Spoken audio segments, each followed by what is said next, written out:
दोस्तों नमस्कार, study portal में आप सबका स्वागत है। दोस्तों प्रिंसिपल और वाइस प्रिंसिपल के लिए एजुकेशन एंड एकेडमिक की जो एमसीक्यू की सीरीज हमने शुरू की है, एक और टेस्ट पेपर में आप सबका स्वागत है। आज हम शुरू करते हैं आगे के क्वेश्चंस को, देख लेते हैं एक बार शुरुआत से। क्वेश्चन नंबर 61 देखिए। The students of a class and their parents are not accepting a teacher, what will you do as a principal. ये कहते हैं कि the students of a class and their parents, एक कक्षा के बच्चे और उनके माता पिता या पेरेंट्स एक टीचर को एक्सेप्ट नहीं करते हैं। What will you do as a principal, एक प्रिंसिपल के रूप में आप तब क्या करेंगे। ये सबसे गंभीर स्थिति होती है भाई, क्योंकि टीचर्स के बीच में और बच्चों के बीच में जब कॉम्बिनेशन नहीं होता है तो बात बच्चों के साथ उनके पेरेंट्स की भी आ जाती है। लेकिन अगर आप प्रिंसिपल वाली पोस्ट पर हैं तो ऐसी स्थिति में डिसीजन मेकर तो आप ही हैं। जो भी फैसला करना है, जो भी उस चीज को ठीक करना है, सही करना है, वो आपके हाथ में और आपका ही डिसीजन रहेगा। तो वो परीक्षा आपकी बड़ी होती है। तो ऐसी स्थिति में आप क्या करेंगे। Take disciplinary action against the students and that teacher, उन बच्चों के और उस टीचर के खिलाफ डिसिप्लिनरी एक्शन लेंगे, अनुशासन वाला। या ask the teacher to change his her methodology and approach in dealing with the students, या टीचर से कहेंगे कि वो अपनी मेथोडोलॉजी एंड अप्रोच को चेंज करे बच्चों से डील करने में। या discuss the matter with the students parents and teacher individually and in groups to arrive at the root cause of the problem.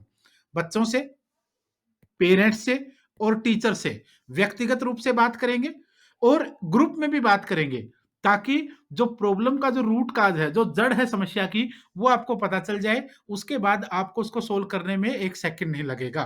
तो यहाँ आपका आंसर जो है वो सी रहेगा। Discuss the matter with the students parents and teacher individually and in group to arrive at the root cause of the problem. तो आपका answer यहाँ पर सी रहेगा। नेक्स्ट क्वेश्चन देखिए। नेक्स्ट क्वेश्चन है 62। Learner self assessment includes which of the following combination. Learner self assessment includes which of the following combination, किस combination की बात यहां पर आपको ठीक लगेगी, कौन से कॉम्बिनेशन पे जाएंगे। Setting target as part of action planning, peer assessment in a lesson, checking one's own work and setting a target to improve, या regular marking of homework combination. तो यहाँ आपका आंसर जो है वो रहेगा आपका B, peer assessment in a lesson. ये आपका आंसर यहाँ पर बन जाएगा। क्वेश्चन नंबर हम आगे फिर देख लेते हैं। एक चीज और बता दूं, मैं स्टडी पोर्टल आप लोगों को स्टडी मटेरियल देता है कोरियर के माध्यम से, principal vice principal PRT TGT PGT सबके लिए। तो आप जब भी चाहें इनको ऑर्डर कर सकते हैं। इस नंबर पर, व्हाट्सएप नंबर हमारा, कॉलिंग नंबर यही, इस पर कॉल या व्हाट्सएप पर बात करके ऑर्डर कर लीजिए। पीडीएफ चाहिए तो वीडियो के डिस्क्रिप्शन में मिल जाएगा। नेक्स्ट क्वेश्चन एक बार देख लेते हैं। नेक्स्ट क्वेश्चन आपका है 63। Which of the following does not belong to the learning paradigms. Which of the following, structuralism, social construction, behaviourism या ह्यूमनिज्म। मानवता की बात हो रही है, व्यवहारवाद की बात हो रही है, सामाजिक कंस्ट्रक्शन की बात हो रही है, या फिर आपका ढांचागत नीति की बात हो रही है। जब में से एक देखिए। तो यहां पर आपका स्ट्रक्चरलिज्म की बात हो रही है, ढांचागत। Question number 64। In 2009 the government of India implemented the right of children to free and compulsory education with an objective of. 2009 के अंदर भारत सरकार के द्वारा जो इंप्लीमेंट किया गया आरटीई को, राइट टू एजुकेशन को, जिसमें चिल्ड्रन को फ्री एंड कंपल्सरी एजुकेशन की बात हुई, किस ऑब्जेक्टिव के साथ। फुलफिलिंग कॉन्स्टिट्यूशनल ऑब्लिगेशन, या developing quality man power in the country, getting political leverage over opposition political parties, abolishing child labor in the country। देखो ये तो नहीं हो सकता, ये भी आपका नहीं हो सकता।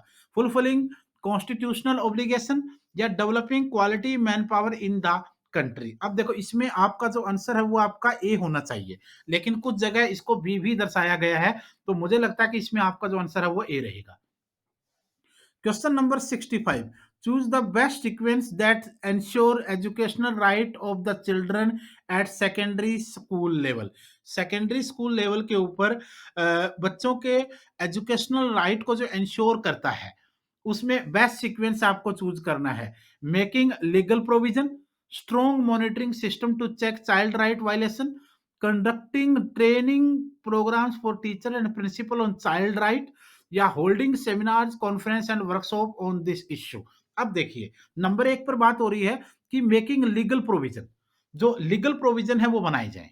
दूसरे पे ये कह रहा है कि स्ट्रॉन्ग मॉनिटरिंग सिस्टम होना चाहिए, किसके लिए, चेक करने के लिए चाइल्ड राइट वायलेशन, कि बच्चों के जो अधिकार है उनको वायलेशन ना हो। तीसरे पे कह रहा है कि कंडक्टिंग ट्रेनिंग प्रोग्राम होने चाहिए टीचर्स के और प्रिंसिपल के लिए, और किसके आधार पर, बच्चों के चाइल्ड के राइट के ऊपर उनको पता होना चाहिए, ठीक है। चौथा कहता है कि सेमिनार करो, कॉन्फ्रेंस करो और वर्कशॉप करो इस इश्यू के ऊपर। ये चार चीजें ये बोल रहा है। अब आपको एक बार सोचना है कि इसमें से कौन सी चीज जो है वो यहाँ पर सही हो सकती है।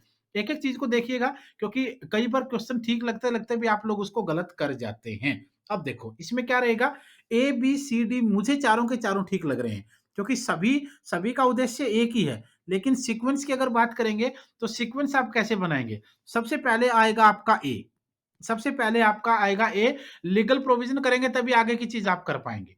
दूसरे नंबर पर आप सेमिनार करेंगे, कॉन्फ्रेंस करेंगे, वर्कशॉप करेंगे, सेकंड मुझे आपका ये लगेगा। तीसरे नंबर पर आपको ट्रेनिंग देनी पड़ेगी, बिल्कुल इसके बिना कुछ नहीं होगा। और चौथे नंबर पर आप लोग फिर मॉनिटरिंग करेंगे, क्योंकि जब कुछ करेंगे नहीं तो मॉनिटरिंग किस चीज की करेंगे, ठीक है। तो ये आपका रहेगा, यानी ए बी सी और डी, ए डी सी और बी, ये आपका रहेगा। तो इसके अकॉर्डिंग आपका आंसर जो है वो आपका डी आ जाएगा।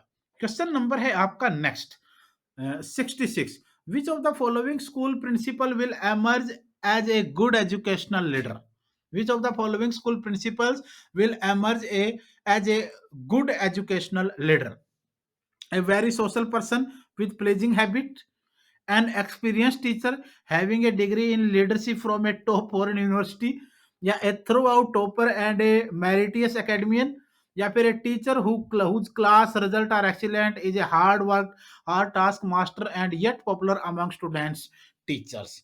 यहाँ पर ये आपसे पूछ रहा है कि which of the following school principal with emerge a good educational leader, एक इस तरीके की अगर बात हम करें तो कौन सा इस लेवल पर खरा उतरेगा, क्या वो जिस जो सोशल पर्सन हो और हैबिट्स उसकी अच्छी हो, या फिर वो हो जिसके पास फॉरेन की किसी यूनिवर्सिटी की कोई लीडरशिप की डिग्री हो, या फिर कोई ऐसा हो जो टॉपर हो, बहुत बड़ा मेरिटियस हो, एकेडमिक लेवल के ऊपर उसने हमेशा टॉप किया हो। नहीं, वो रहेगा ए टीचर जिसका क्लास का रिजल्ट एक्सीलेंट रहता हो, एक हार्ड वर्क वाला टीचर हो, और पॉपुलर हो बच्चों के बीच में और टीचर के बीच में भी। ताकि पॉपुलर कौन होगा, जो अच्छी मेहनत करेगा, जिसको नॉलेज अच्छी होगी।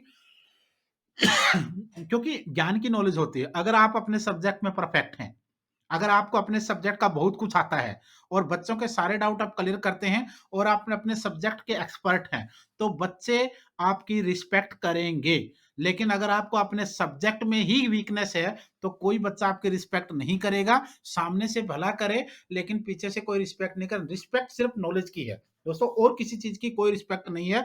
आप प्रिंसिपल की पोस्ट पे हैं, वाइस प्रिंसिपल वाली पोस्ट पर हैं, पीजीटी हैं, टीजीटी हैं, पीआरटी हैं, कुछ भी हैं, लेकिन जो पोस्ट आपकी है उस पोस्ट के लेवल का नॉलेज अगर आपको भरपूर है तो आपकी रिस्पेक्ट भी होगी, आपके खिलाफ कोई बगावत कभी होगी नहीं। लेकिन अगर आपको नॉलेज नहीं है तो बगावत भी होगी, और रिस्पेक्ट तो बहुत दूर की बात है, सामने कोई करे बेशक करे, मक्खन लगेगा, लेकिन इज्जत नहीं, दिल से नहीं निकलेगी।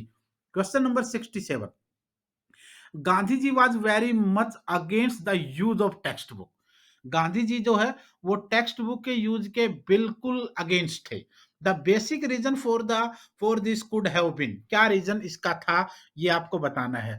Learning through text book takes too much of time, बहुत ज्यादा समय लगता है, ये बोल रहा है भाई।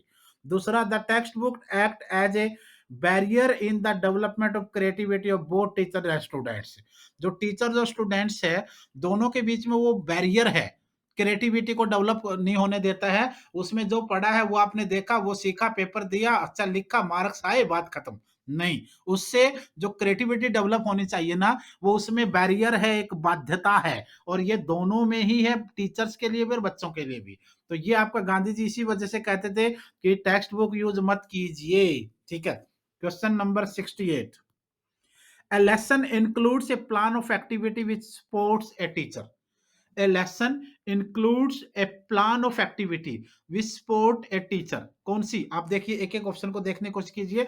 To help the student to understand and remember the content, जो to help the student to understand, जो बच्चों को समझने में मदद करे और कंटेंट रिमेंबर रहे।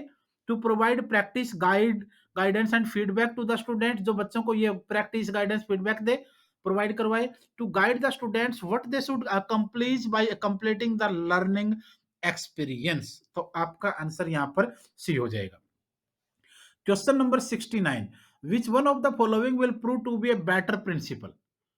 विच one of the following will prove to be a better principal? एक बेटर प्रिंसिपल को प्रूव करने के लिए आप देखिए, एक एक चीज देखिए कि इसमें क्या कहा गया है। To one who clean the floor of the class involving all student and teacher, the one who convinces one's teacher to get involved in floor cleaning along with their students, the one who employs the best floor cleaning agency for the task, the one who strictly order and monitor the floor cleaning task and then reinforce through towards and punishment। अब देखो भाई, यहाँ पर बात education की नहीं है, क्योंकि प्रिंसिपल का काम सिर्फ एजुकेट करना बच्चों को नहीं होता है। स्कूल के अंदर, स्कूल की चार दीवारी के अंदर जितनी भी एक्टिविटीज होती है वो, और एज ए प्रिंसिपल चार दीवारी के बाहर भी जो जिम्मेदारी होती है वो सब करना उसकी जिम्मेदारी है। अब यहाँ पर बात हो रही है क्लीनिंग को लेकर के, फ्लोर की क्लीनिंग को लेकर के। अब इसमें चार ऑप्शन दे रखे हैं। सबसे पहला ऑप्शन इसमें बेस्ट लग रहा है मुझे, the one who clean the floor to the class involving all student और टीचर। जो प्रिंसिपल सभी बच्चों और टीचर्स को साथ में लेकर के क्लीन करता है फ्लोर और क्लास को, वो बेस्ट होगा, वो अपने आप को प्रूव कर पाएगा। वरना दूसरे में इसने क्या दे दिया, दूसरे में इसने कह दिया कि the one who convince one teacher, जो एक टीचर को कन्विंस कर ले, या फिर जो किसी फ्लोर साफ करने की एजेंसी से बात कर ले, या फिर जो ऑर्डर दे दे स्ट्रिक्टली कि फटाफट इसको काम करे और मॉनिटरिंग करे, सजा वजा नहीं चाहिए भाई। जो सबको साथ लेकर चले वही अपने आप को बेटर प्रिंसिपल प्रूव कर पाएगा। A is right answer. आपका राइट आंसर कौन सा होगा? आपका राइट आंसर होगा यहाँ पर A is right answer. Next चलते हैं अगले पे। क्वेश्चन नंबर 70 देखिए, critical pedagogy is associated with, critical pedagogy is associated with किसके साथ? Robert Gagne, Lev Vygotsky, Lev Vygotsky, Paulo Freire, या फिर जेरोम ब्रूनर। आंसर आपका रहेगा सी, आपका आंसर रहेगा इसमें। Question number 71, what will be your sequential priorities as to implement the NCF 2005 in its true spirit? School principal. देखिए क्या क्या होगा आपका, किस किस किस उसमें आप जा सकते हैं एनसीएफ 2005 के मामले में ट्रू स्पिरिट के साथ इसको इंप्लीमेंट करने में क्या सेक्वेंटल प्रायोरिटीज आपकी होंगी, क्या क्या प्रायोरिटी आपकी रहेंगी उसको आप देखिए। जैसे reviewing learning material including text book, learning material आपको रिव्यू करना है इंक्लूडिंग टेक्स्ट बुक। दूसरा, changing the sitting arrangement of learner in the class, जो बच्चे हैं क्लासरूम के अंदर उनका जो सिटिंग अरेंजमेंट है उसको चेंज करना है। तीसरा है calling a meeting of staff members, staff members की एक मीटिंग कॉल करेंगे, बुलाएंगे। डिसाइडिंग पेडागोजिक स्ट्रेटजीज, ये इनको आप डिसाइड करेंगे। Calling a meeting of all stake holder, stake holder की मीटिंग बुलाएंगे। Constituting and implement and monitoring committee आप बनाएंगे। अब इसमें देखिए क्या क्या चीजें जरूरी हैं वो आप ध्यान से देखिएगा। अब यहाँ भी आपको सीक्वेंस बनाने की कोशिश आप कर रहे हैं, तो सीक्वेंस में आप सबसे पहले क्या करेंगे वो आपको देखना है। सबसे पहले आप करेंगे नंबर 1 पर, देखिए नंबर 1 पर आप सबसे पहले क्या करेंगे, स्टाफ की एक मीटिंग बुलाएंगे। क्या करेंगे? स्टाफ की एक मीटिंग बुलाएंगे नंबर 1। नंबर, क्योंकि ध्यान रखना है तभी तो आप आगे बाकी सारे काम कर पाएंगे। पहले स्टाफ की मीटिंग बुलाएंगे, फिर एक स्टॉक होल्डर की मीटिंग भी बुलाएंगे, क्योंकि बड़े फैसलों के लिए आपको ये चीज बहुत जरूरी होती है। ठीक है, सेकंड नंबर पर आ गया। तीसरे नंबर पर आपके सामने है डिसाइडिंग पैडागोजिक स्ट्रेटजीज, इनको आप डिसाइड करेंगे। तो तीसरे नंबर पर आपका ये आ जाएगा, डी आ जाएगा। उसके बाद आप क्या करेंगे, उसके बाद है 3 हो गया। फिर चेंजिंग द सेटिंग अरेंजमेंट, आप इस पे चले जाएंगे। और लास्ट में आप रिव्यूइंग लर्निंग मटेरियल निकल, सबसे बाद की बात आपकी ये होगी। तो इस तरीके से आपका आंसर बन जाएगा। तो इस तरीके से सी, ई, डी, बी, यस, आप इस पे ले लीजिए, सी इज आंसर। क्वेश्चन नंबर 70, थोड़े मुश्किल क्वेश्चन आएंगे भाई इस लेवल पर आके। What is the purpose behind organizing co curricular activities? जो को करिकुलर एक्टिविटीज हैं उनको ऑर्गेनाइज करवाने के पीछे क्या पर्पज है? पर्पज बताना है आपको को करिकुलर एक्टिविटीज को ऑर्गेनाइज करवाने के पीछे।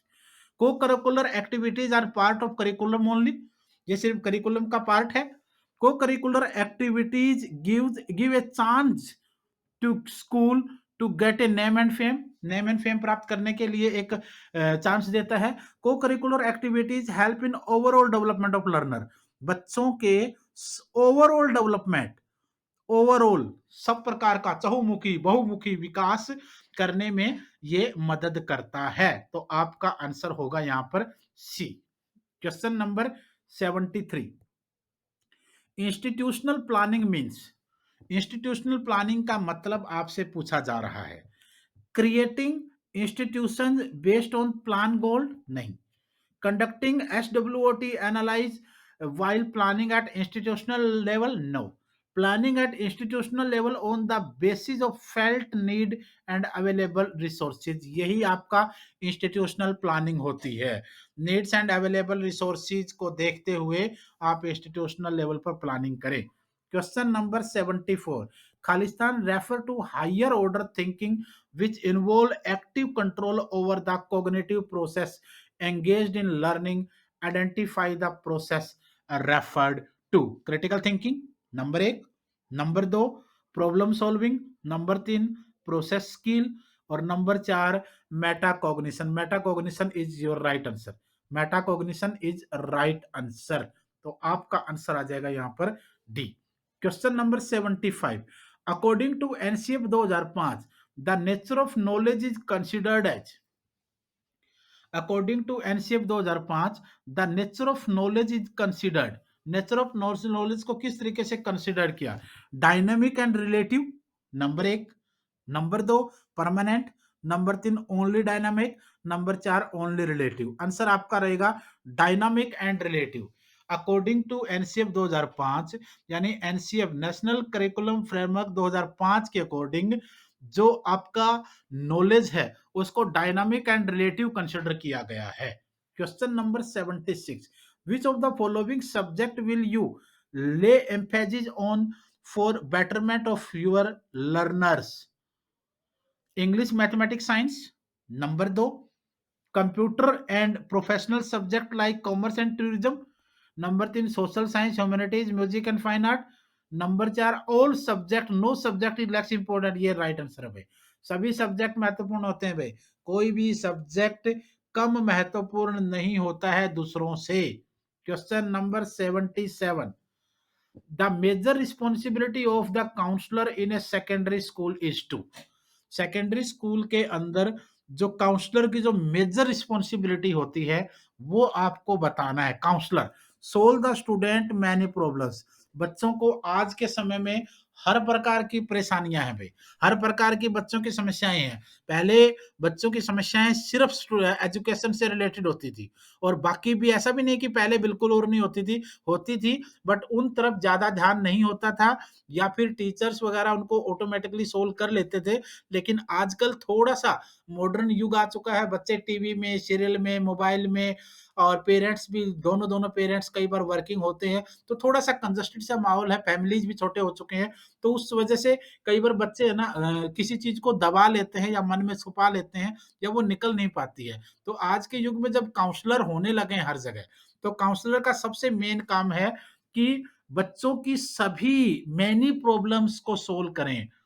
बच्चों की, क्योंकि मेन मुद्दा तो बच्चों का ही है ना, सारा गेम बच्चों के लिए हो रहा है, काउंसलर की नियुक्ति हो, बच्चों को किसी भी प्रकार का बच्चे के मन में तनाव ना रहे, उसके मन में कोई बोझ ना रहे, किसी भी प्रकार की चीज से उसको नुकसान ना हो, तो वो इसलिए इसको आप लेंगे। Question number 78, the learner has a problem she he asks the teacher, बच्चे को एक समस्या है और वह टीचर से पूछता या पूछते भी है, what shall I do, the teacher should, क्या करना चाहिए भाई?